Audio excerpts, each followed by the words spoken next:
संशयित दहशतवादी जुबेर हंगरगेकर याची कुंडली साम टीव्हीच्या हाती लागली आहे। आपण पाहतोय 15 वर्षांपासून हिंजवडी आणि कल्याणी नगरमध्ये आयटी कंपनीमध्ये सॉफ्टवेअर इंजिनियर म्हणून काम करत असल्याचं समोर आलंय। तर अल कायदाशी संबंधित जिहादचा प्रचार करण्याचं उद्दिष्ट हंगरगेकरचं होतं। तर 2015 मध्ये तो दहशतवादी संघटनांच्या संपर्कात आल्याची माहिती समोर येते। अतिशय महत्त्वाची अपडेट आपण पाहतोय। याविषयी अधिक माहिती देण्यासाठी आपले प्रतिनिधी अक्षय बडवे आपल्या सोबत लाईव्ह आता या क्षणाला थेट जोडले गेलेले आहेत।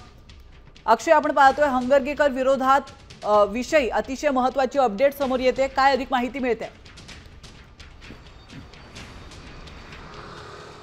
निश्चितपणे जुबेर हंगरगेकरला महाराष्ट्र एटीएसने ताब्यात घेतल्यानंतर नवनवीन खुलासे समोर आलेत आणि आता सगळ्यात मोठी बातमी ही आहे की जुबेर हंगरगेकर गेल्या 15 वर्षापासून सॉफ्टवेअर इंजिनियर होता आणि पुण्यातील हिंजवाडी आणि कल्याणी नगर मधल्या नामांकित आयटी कंपनीमध्ये या जुबेर हंगरगेकरनी सॉफ्टवेअर इंजिनियर म्हणून काम केलेलं आहे। 2015 मध्ये त्याचा अनेक दहशतवादी संघटनांशी संबंध आला आणि त्यानंतर स्फोटके बनवण्यापासून ते अगदी इस्लामाचा प्रचार करण्यापर्यंतचे विविध पुस्तकं जे आहेत त्याचा जो सगळा जिहादाचा प्रचार आणि प्रसार करण्याचे पुस्तकं आहेत, बॉम्ब बनवण्याचे पुस्तकं आहेत, हे तेव्हापासूनच तो 2015 पासून या सगळ्या कट्टरपंथीवाद्यांशी सहभागी झाला आणि त्यानंतर अनेक लोकांशी त्याने जे कट्टरपंथी विचार आहेत त्याचा प्रसार करण्यासाठी त्याने अनेक तरुणांना शिक्षण सुद्धा दिलेलं आहे।